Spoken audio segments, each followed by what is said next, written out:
Essentially, you have a snack machine up top that has 3 levels, 5 coils wide, and then you have a drink, the drink component on the bottom. 1, 2, 3.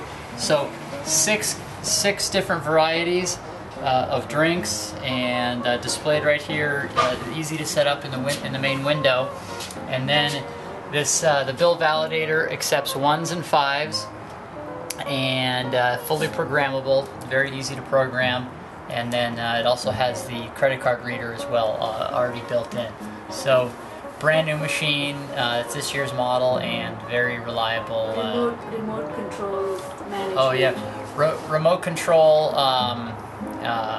inventory management. So you can be at home. There's a whole software package, and you can log in, and it'll tell you each individual coil, how many sales it has, how many items are remaining. So for inventory purposes, knowing when to refill, that software is very helpful. The additional item that they have in here is a snack food, essentially food / more snack capacity, and this attaches right to here.